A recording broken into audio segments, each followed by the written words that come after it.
ಆಗಿ ಫೀಡ್ ಮಾಡ್ತೀರಾ? ಯಾವ ಪ್ಲೇಸಲ್ಲಿ? ಸ್ನೇಹಿತರೆ ನಮಸ್ತೆ.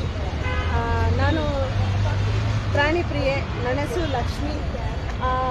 ಈಗ ನಾವಿಲ್ಲಿ ಸೇರಿರೋ ಉದ್ದೇಶ ಏನಂತಂದರೆ, ನಾವು ಒಂದು ಮೂಕ ಪ್ರಾಣಿಗಳಿಗೆ ಆಗ್ತಾ ಇರೋ ತೊಂದರೆಗೆ ನಾವಿಲ್ಲಿ ಬಂದಿದ್ದೀವಿ. ಉದ್ದೇಶ ಏನಂದರೆ, ಈ ಸುಪ್ರೀಂ ಕೋರ್ಟ್ ಆರ್ಡ್ರ್ ಮಾಡಿದೆ ಏನಂತ, ನಾಯಿಗಳನ್ನೆಲ್ಲ ತಗೊಂಡು ABC ಮಾಡಬೇಕು, ವ್ಯಾಕ್ಸಿನ್ ಮಾಡಬೇಕು, ಶೆಲ್ಟರ್ ಮಾಡಿ ಆಮೇಲೆ ಅದನ್ನೆಲ್ಲ ಲೊಕೇಟ್ ಮಾಡಬೇಕು ಅಂತ ಮಾತಾಡಿದೆ. ಆದರೆ ಸುಪ್ರೀಂ ಕೋರ್ಟಲ್ಲಿ ಎಲ್ಲೂ ಹೇಳಿಲ್ಲ ರೀಲೊಕೇಟ್ ಮಾಡಬೇಕು ಅಂತ, ಎಲ್ಲೂ ಹೇಳಿಲ್ಲ. ಇದು ಫಸ್ಟು ಎಲ್ಲರೂ ತಿಳ್ಕೊಬೇಕು ನಾವು. ಈಗೇನಾಗಿದೆ ಅಂದರೆ, ನಾಯಿಗಳನ್ನ, ಬೀದಿ ನಾಯಿಗಳನ್ನ ಆಪ್ರೇಷನ್ನು ಮಾಡಬೇಕು, ಸಂತಾನಹರಣ ಚಿಕಿತ್ಸೆ ಮಾಡಬೇಕು, ಎರಡನೇದು ವ್ಯಾಕ್ಸಿನ್ ಮಾಡಬೇಕು, ರೇಬೀಸ್ ಬರ್ದೇ ಇರೋಂಗೆ ವ್ಯಾಕ್ಸಿನ್ ಮಾಡಬೇಕು, ಅವುಗಳಿಗೆ ಕಾಯಿಲೆ ಬರ್ದಂಗೆ ವ್ಯಾಕ್ಸಿನ್ ಮಾಡಬೇಕು. ನಾನು ನನ್ನ ಸುತ್ತಮುತ್ತಲೇ ಮಶಾನ, ಆಪ್ಕಮ್ಸು, ಬರ್ನಿಂಗು, ಈ ಲೋಕಲ್ ಪ್ಲೇಸ್ಗಳೆಲ್ಲ ನಾನು ಫೀಡ್ ಮಾಡ್ತೀನಿ. ನಾನೊಂದು 280-300 ನಾಯಿ ಹತ್ರ ರೀಚ್ ಮಾಡ್ತೀನಿ. ನನ್ನ ಮನೆಯಲ್ಲಿ ನಾನು, ನನ್ನ ಮಗ, ನಮ್ಮ ಬ್ರದರ್ ಎಲ್ಲ ನಾವು ಫೀಡಿಂಗ್ ಮಾಡ್ತೀವಿ. ಸೊ ನಮಗೆ ಏನಂದರೆ, ಈ ನಾಯಿನ ಹಿಡಿತಾ ಇರೋದು ಬಹಳ ಮನಸ್ಸಿಗೆ ಭಾಳ ನೋವಾಗಿದೆ. ಸುಪ್ರೀಂ ಕೋರ್ಟಲ್ಲಿ ಏನು ಹೇಳಿದ್ದಾರೆ ಅಂದರೆ, ನಾಯಿಗಳನ್ನ ಶೆಲ್ಟರ್ಗೆ ಕೊಡಬೇಕು, ಕಳಿಸ್ಬೇಕು ಅಂತ ಹೇಳಿದ್ದಾರೆ.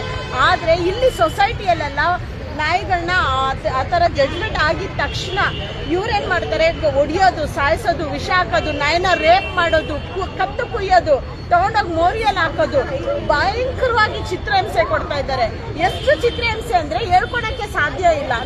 ನಾವು ಪ್ರಾಣಿಗಳಿಗೆ ಊಟ ಹಾಕೋದು ಒಂದೇ ಅಲ್ಲ, ಅವುಗಳು ಮೆಡಿಸಿನ್ಸ್ ಮಾಡ್ತೀವಿ, ಅವ್ರಗಳ ರಕ್ಷಣೆ ಮಾಡ್ತೀವಿ. ನಾವು ಹಗಲು ರಾತ್ರಿ ಅವ್ರನ್ನ ನೋಡ್ತಾ ಇರ್ತೀವಿ. ರಸ್ತೆಯಲ್ಲಿ ಅವ್ರು ಇದ್ರೂ ಕೂಡ ನಾವು ಅವ್ರ ಬಗ್ಗೆ ಕೇರ್ ತಗೊಂಡಿದ್ದೀವಿ. ನಾವು ಕೇರ್ ಟೇಕರ್ ಆಗಿ ಕೇರ್ ತಗೊಂಡಿದ್ದೀವಿ.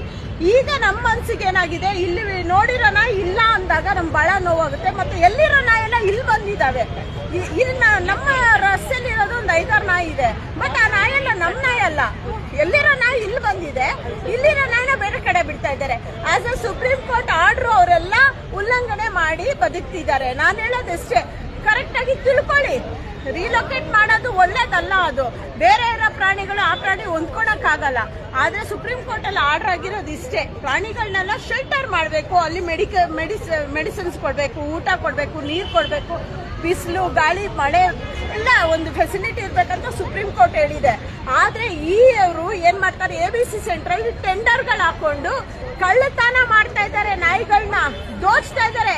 ಅವಕಾಶ ಮಲಗಿರೋ ನಾಯಿಗಳನ್ನೆಲ್ಲ, ಬನ್ನಿ ಮೇಡಮ್ ಬನ್ನಿ, ಕಳ್ತನ ಮಾಡ್ತಾ ಇದ್ದಾರೆ, ಅವುಗಳನ್ನ ದೋಚ್ತಾ ಇದ್ದಾರೆ. ನಾಯಿಗಳನ್ನೆಲ್ಲ ಕಳ್ತನ ಮಾಡಿ ತಗೊಂಡು ಹೋಗ್ಬಿಟ್ಟು ಅವ್ರು ABC ಸೆಂಟ್ರಲ್ಲಿ 2 ಅಡಿಗೆ 2 ಅಡಿ ಕಬ್ಬಿಣದ ಕೇಜ್ಗಳು ಮಾಡಿ ಅದ್ರಲ್ಲಿ ಕೂಡಾಕ್ತಾರೆ. ಯಾವ ತಪ್ಪಿಗೆ ಈ ಶಿಕ್ಷೆ? ಅವುಗಳು ಏನ್ ಕೊಲೆ ಮಾಡಿದ್ವಾ? ಅವುಗಳು ರೇಪ್ ಮಾಡಿದ್ವಾ? ಮನುಷ್ಯನ ಅವ್ರು ಏನಾರ ಮನುಷ್ಯ ಮಾಡೋದ್ಕಿಂತ ಕ್ರೂರಿಯಾಗಿ ಅವ್ರು ಏನಾದ್ರು ಮಾಡಿದಾರ? ಪ್ರಾಣಿಗಳು ಅವುಗಳ ಗುಣ ಅಷ್ಟೇ.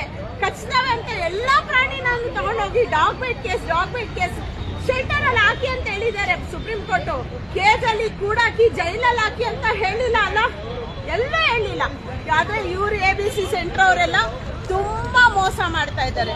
ಈಗೇನಾಗಿದೆ, ABC ಸೆಂಟ್ರಲ್ಲಿ 2 ಅಡಿ ಕಬ್ಬಿಣದ ಕೇಜು ಮತ್ತೆ ಕಬ್ಬಿಣದ್ದು ಲಾರಿ ತರ ಮಾಡಿ ಅದ್ರಲ್ಲಿ ತುಂಬಿಸಿದ್ದಾರೆ ನಾಯಿಗಳನ್ನ. ಇದೆಲ್ಲ ಇಲ್ಲೀಗಲ್ಲು.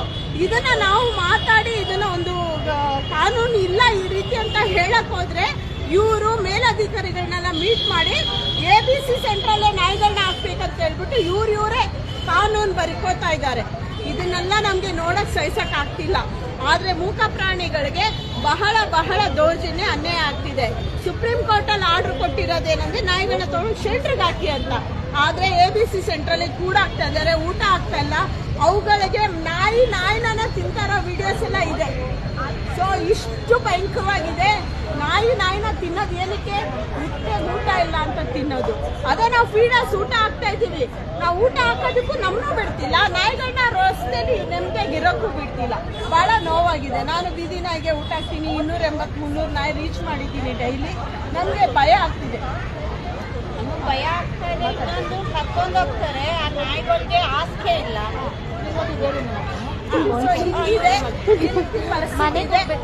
ಮನೆಗೆ ಹೋಗ್ಬೇಕಾ? ಸಾಕಾಗಿದೆ ಹಂಗೆ. ಇದನ್ನ ಕೂಲಂಕುಷವಾಗಿ ಮನೆಗೆ ಹೋಗಿ ಅಧಿಕಾರಿಗಳ ಸಂಬಂಧಪಟ್ಟಂಗೆ ಇದಕ್ಕೆ ನ್ಯಾಯ ಕೊಡಿಸಬೇಕಂತ ನನ್ನ ವಿನಂತಿ. ಧನ್ಯವಾದಗಳು. ಇನ್ನೊಂದು ನಾಯಿಗಳು ನಾಯಿಗಳನ್ನ ನಿಮ್ಮ ಹೆಸರು? ನನ್ನ ಹೆಸರು ಆರ್ತಿ ಅಂತ. ನಾನು ಹಲ್ಸೂರಿಂದ ಬಂದಿದ್ದೀನಿ. ನಾವು ಬ್ರೀಡರ್ ಮಾಡೋದು ನಾಯಿಗಳಿಗೆ. ನಾನು ಒಂದು 80 ಜನಕ್ಕೆ ಮಾಡ್ತಾಯಿದ್ದೀನಿ. ಬೆಳಗ್ಗೆ ಸಾಯಂಕಾಲ ಇದೇ ಕೆಲಸ ನಮ್ಮದು. ಇದು ಬಿಟ್ಟರೆ ಬೇರೆ ಏನೂ ಇಲ್ಲ.